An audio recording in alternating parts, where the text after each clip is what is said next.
इस तस्वीर को ध्यान से देखिए। इतने बिलियन डॉलर्स के मालिक और पहनावा एकदम सिंपल और सरल। अब जरा इन भाई साहब को देखिए। ये है राज, महीने का 40,000 रुपए कमाता है और अपने आप को ऐसे दिखाता है जैसे कोई अरबों खरबों का मालिक हो। दरअसल हम आजकल एक ऐसी सोसाइटी में रहते हैं जहाँ इंसानों से ज्यादा इम्पोर्टेंस चीजों की है और सोशल मीडिया के इस दौर ने तो चीजों को और भी ज्यादा कॉम्प्लिकेट कर दिया है। पर क्या आप जानते हैं ये केस सिर्फ पुअर और मिडिल क्लास लोगों के लिए है। रियल रिच लोग इन सब चीजों के बारे में सोचते तक नहीं है। कुछ सालों पहले एक इंटरव्यू में एमिनेम, जो दुनिया के नंबर 1 हिप हॉप आर्टिस्ट है, उनसे पूछा गया कि क्या आपको पैसा खर्च करना पसंद है, तो उन्होंने कहा बिल्कुल भी नहीं। उल्टा जब इतने सारे मिलियन डॉलर हिट्स देने के बाद जब उन्हें एक रोलेक्स की घड़ी खरीदनी थी तब उन्होंने अपने मैनेजर से पूछा कैन आई अफोर्ड इट। और उस इंटरव्यू के दौरान भी उन्होंने $100 की जी शॉकी पहनी हुई थी। यानी ये कहीं ना कहीं दिखाता है कि रिच लोग बिल्कुल भी रिच दिखने के लिए पैसा खर्च नहीं करते और उन्हें ऐसा कुछ खास फर्क भी नहीं पड़ता कि वो कैसे दिख रहे हैं। वहीं ब्रोक और मिडिल क्लास मेंटेलिटी के लोग यानी कि फेक रिच इसका ठीक उल्टा करते हैं। इनके लिए दिखावा ही सब कुछ होता है,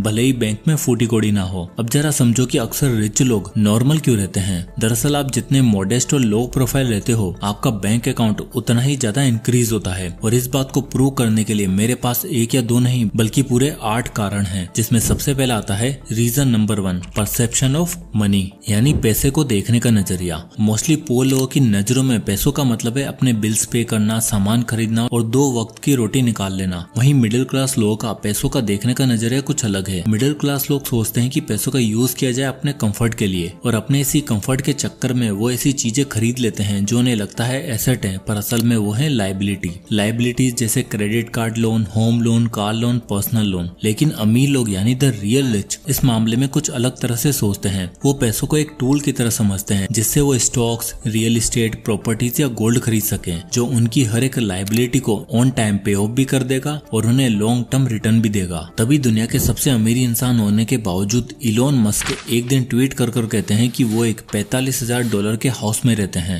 मार्क जकरबर्ग को आप जब भी देखोगे वो एक सिंपल सी प्लेन टी शर्ट में दिखेंगे। यहाँ तक कि हमारे जोहो के मालिक श्रीधर जी भी, जो $3.75 बिलियन की नेटवर्थ रखते हैं, वो आज तक साइकिल से ऑफिस जाते हैं और एक शर्ट और धोती पहनना पसंद करते हैं। So the point is, wealthy लोगों को हमेशा रिच दिखने की जरूरत नहीं होती। उन्हें पता होता है कि उनकी टॉप प्रायोरिटीज क्या है और उन्हें लोग किस लिए देखना पसंद करते हैं। उनका काम, उनके ब्रिलियंट माइंड और उनके बिजनेस की वैल्यू इतनी बड़ी है कि लोग उन्हें जज कर ही नहीं सकते। ठीक इसी तरह अगर आप भी इन्वेस्टिंग करते हो, फाइनेंशियल प्लानिंग कर रहे हो, इमरजेंसी फंड बना रहे हो, तो आपको किसी को कुछ प्रूव करने की जरूरत नहीं है। अपने मन के हिसाब से काम करो और पैसा सही जगह लगाओ। Reason number 2, it's very expensive to look rich. अक्सर हम दूसरों की देखा देखी काम करते हैं और इसी चक्कर में ऐसी चीजें उठाकर ले आते हैं जिसे एडजस्ट करने में और उसके हिसाब से एडजस्ट होने में हमें और भी ज्यादा खर्चा करना पड़ता है। इसे डिट्रियोट इफेक्ट कहा जाता है, जिसे फ्रेंच फिलोसोफर डेनिस डिट्रियोट ने डिस्कवर किया। दरअसल 1769 में किसी ने उन्हें सुंदर सा रेड गाउन गिफ्ट किया जो काफी एक्सपेंसिव था। तो हुआ ये कि जब उन्होंने उस गाउन को और अपने घर को देखा तो पाया कि दोनों में जमीन आसमान का अंतर है। इसलिए उनको अपनी चेयर्स, अपनी टेबल, अपना कपबोर्ड, यहाँ तक कि अपना वार्डरोब भी पूरा का पूरा चेंज करना पड़ा, जिसमें उनके गाउन के हिसाब से सारे कपड़े पड़े होते। और इस पूरे प्रोसेस ने उन्हें बड़े कर्जे में डाल दिया।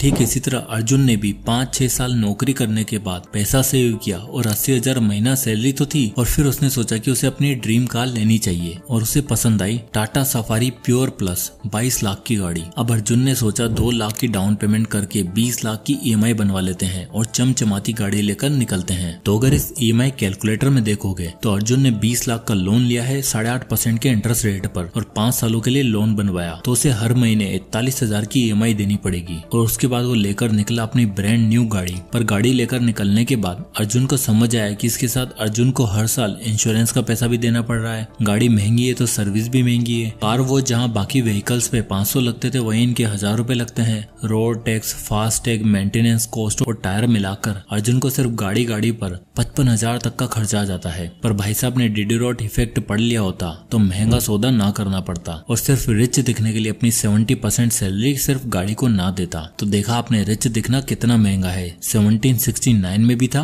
और आज भी है। और इसी महंगाई से सबसे ज्यादा कोई चीज इम्पैक्ट होती है तो वो है हमारी मेंटल हेल्थ। इसलिए आता है reason number 3 saves your mental health. देखो, अगर आप दूसरों से कम्पीट करने की होड़ में रहोगे तो हमेशा अपनी मेंटल हेल्थ की वाट लगा बैठोगे। और हम मिडिल क्लास लोग और फेक रिच के अंदर ये खासियत कूट कूट के भरी होती है। तभी तो वर्मा जी ने डिसाइड किया, जिस तरह कुकरेजा साहब ने अपनी बेटी की शादी करी है हम भी उसी तरह करवाएंगे। और कुकरेजा साहब ठहरे खानदानी अमीर, लेकिन वर्मा जी ने जब बजट सुना तो उन्हें शौक सा लगा। एक ग्रैंड वेडिंग करवाने का खर्चा टोटल बताया गया 75 से 80 लाख रुपए। अब वर्मा जी के पास इतना पैसा तो था नहीं, इसलिए उन्होंने सहारा लिया बैंक्स का और चल पड़े लोन लेने। अब यहाँ देख ही सकते हो कि बैंक्स आपको मैक्सिमम 40 लाख तक का पर्सनल लोन ऑफर कर सकता है। और वर्मा जी की क्रेडिट एलिजिबिलिटी के हिसाब से उन्हें सिर्फ 20 लाख तक का ही पर्सनल लोन मिला। उनकी पुरानी पुश्तैनी जमीन जिसे बेचकर हाल ही में उन्हें 25 लाख रुपए मिले और बाकी के 30 लाख उन्हें मोटी ब्याज पर उठाने पड़े और बेटी की शादी कर दी। और अब हुआ ये कि वर्मा जी को सबसे पहले वो बैंक लोन चुकाना था जो कि 20 लाख रुपए का था, जिस पर उन्हें 11% के हिसाब से इंटरेस्ट पे करना पड़ रहा था। और जो उन्होंने दूसरा लोन लिया था उस पर उन्हें 20 से 22% तक ब्याज देना पड़ रहा था। हर महीने मान के चलो वर्मा जी के 60-70 हजार तो सिर्फ लोन की EMI में जा रहे थे, जो अगले 15-20 सालों में भी पे ऑफ नहीं होने वाले थे। अब जरा सोच के देखो, अगर उन्होंने 25 लाख के अंदर शादी कर दी होती और एक नॉर्मल वेडिंग करवाई होती और हर महीने जो EMI वो पे कर रहे हैं उसका आधा यानी 20-30 हजार भी वो इन्वेस्ट करते, तो आप देख ही सकते हो at the end of 15 year उनके पास कितना पैसा होता।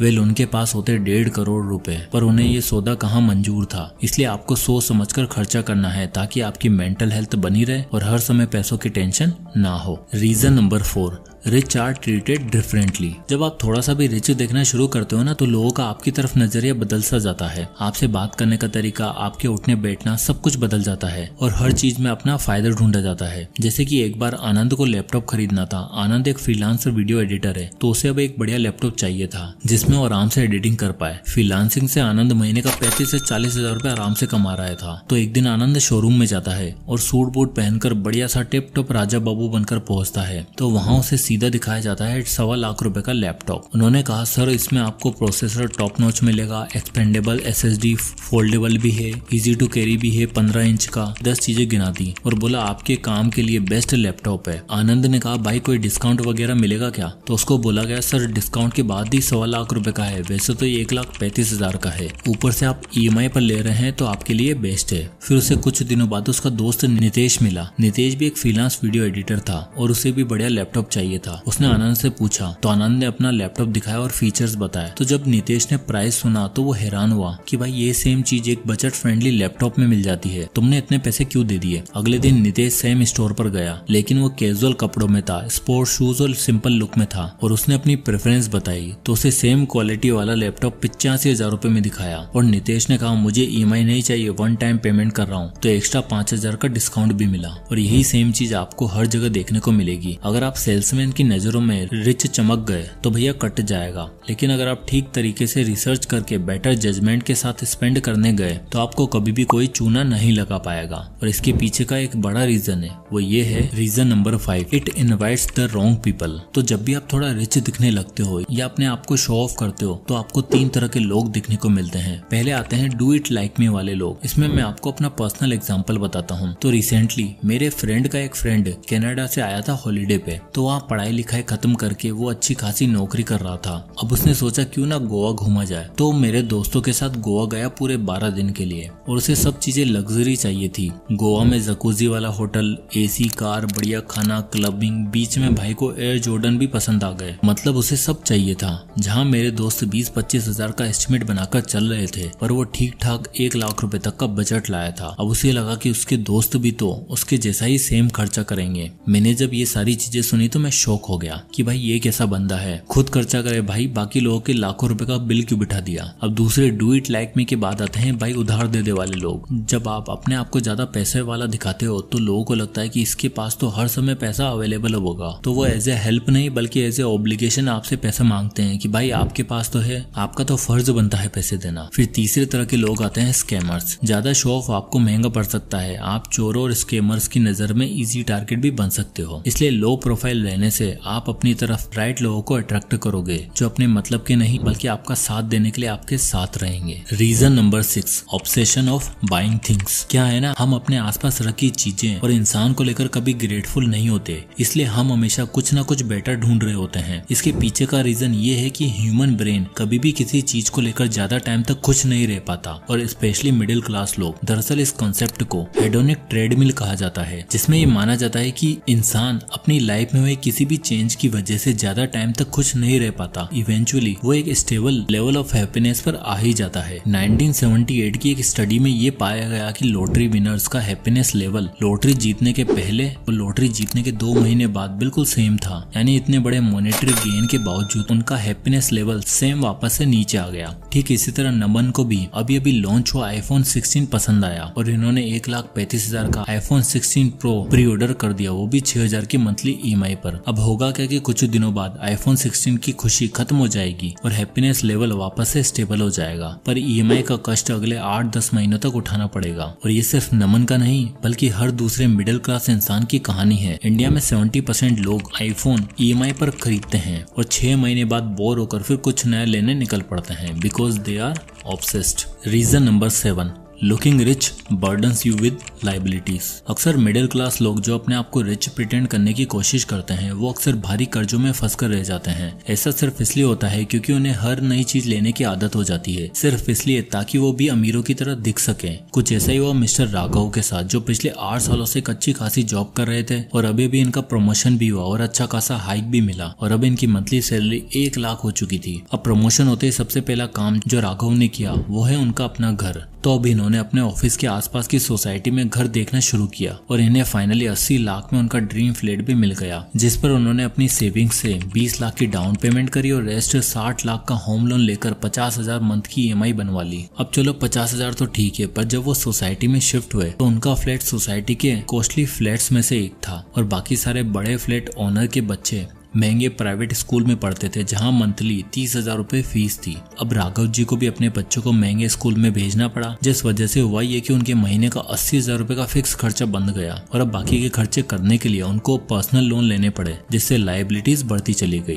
यानी सिर्फ रिच दिखने के लिए राघव जी ने डेट और EMI का सहारा लिया, जिसके बदले में उनको हमेशा काम करना पड़ेगा और एक बुरी सिचुएशन उनसे उनका सब कुछ छीन लेगी। इसलिए don't attach liabilities. Reason number 8, The goal is to retire rich, not look rich. देखो, नकली अमीर बनने से होता ये है कि अक्सर आपकी लाइफस्टाइल कॉस्टली हो जाती है और आप अपने पैसों की अपॉर्चुनिटी कॉस्ट भी खो देते हो, जैसे कि मैंने पहले भी बताया। और रिटायरमेंट तक आते आते आपके पास कोई सेविंग्स, कोई इन्वेस्टमेंट, यहाँ तक कि एक एसेट भी नहीं बचता। जबकि हमें रिटायरमेंट के लिए द 4% रूल फॉलो करना होता है, जो ये बताता है कि आपको रिटायरमेंट के समय कितना बड़ा पूल ऑफ फंड चाहिए, जिसमें से अगर आप हर महीने 4% भी विड्रॉ करो तो भी आपका पैसा कभी खत्म ना हो और आप नॉर्मल लाइफस्टाइल जी सको। और ये रिटायरमेंट फंड बनाने के लिए एक सिंपल सी कैलकुलेशन करनी होती है। तो मान के चलो अब इस समय आपकी मंथली 30,000 रुपए फिक्स्ड खर्चा है, तो आपका एनुअल एक्सपेंसेस होगा 3,60,000 रुपए। अब इसको अगर आप 4% से डिवाइड करोगे तो आंसर होगा 90 लाख रुपए। यानी आपकी रिटायरमेंट तक आपके पास 90 लाख या 1 करोड़ होने चाहिए, जिसके लिए अगर आप हर महीने 20,000 रुपए इंडेक्स फंड में इन्वेस्ट करते हो तो अगले 15 सालों में आपको 12% के हिसाब से 1 करोड़ आसानी से अचीव हो जाएंगे। पर अगर आप महीने के 90,000 से 1 लाख रुपए खर्च कर रहे हो तो आपको सेव करना पड़ेगा 12 लाख रुपए, जिससे अगर आप 4% से अगर डिवाइड करोगे तो आंसर आएगा 3 करोड़ रुपए, जो अचीव तो किया जा सकता है। पर इसके लिए अगर आप 20,000 रुपए इन्वेस्ट करते हो तो आपको 3 करोड़ अचीव करने में 24 साल लग जाएंगे, जैसे कि आप यहाँ SIP कैलकुलेटर में देख सकते हो। पर सवाल तो ये कि आपकी लेविश लाइफस्टाइल और हाई स्टैंडर्ड होने की वजह से आपके पास कुछ बचा ही नहीं है, जिसकी वजह से आप रिटायरमेंट तो छोड़ो, आप पूरे जीवन भर इतना पैसा इकट्ठा भी नहीं कर पाओगे। इसलिए एक मिनिमल और एवरेज लाइफस्टाइल आपको इन सभी बड़ी प्रॉब्लम से बचा सकती है। अब देखो, यहाँ मेरा मतलब ये नहीं कि एकदम गरीबों की तरह जियो, फटे पुराने कपड़े पहनकर घूमना शुरू कर दो, बल्कि मैं ये बताना चाह रहा हूँ कि एक्चुअल में जो आपका सबसे बड़ा वेल्थ किलर है वो है डेट। इंडिया में डेट को लेकर वैसे मिडिल क्लास लोगों का आंकड़ा कुछ ठीक नहीं है। ऐसे में अगर आप और ज्यादा रिच दिखने के लिए EMI का सहारा लोगे तो you will attract more and more liabilities, जो आपको एक नेवर एंडिंग ट्रैप में फंसा देगी। तो आज का मेरा ये वीडियो बनाने का एक ही पर्पस था कि मैं आपको बता सकूं फेक रिच और रियल रिच में क्या डिफरेंस है और क्या super rich people simple but meaningful lifestyle जीते हैं। अब चाहे वो हमारे बिना प्रेस की हुई शर्ट पहने राकेश झुनझुनवाला जी हो, साइकिल पर ऑफिस जाने वाले श्रीधर जी, 1 कप चाय वाले बिल गेट्स हो या वर्ल्ड के नंबर 1 इन्वेस्टर वॉरेन बफेट, सभी इस चीज को जानते हैं और समझते हैं। ये भी मिडिल क्लास लोग ही थे, पर इन्होंने वो सब नहीं किया जो इस समय आप कर रहे हो। इसलिए अपने आप को चीजों से नहीं नॉलेज से अटैच करो, क्योंकि एक लौती ऐसी चीज है जो आपको सच में अमीर बनाएगी, जो आपकी लायबिलिटीज को भी एसेट में कन्वर्ट कर देगी। जय हिंद।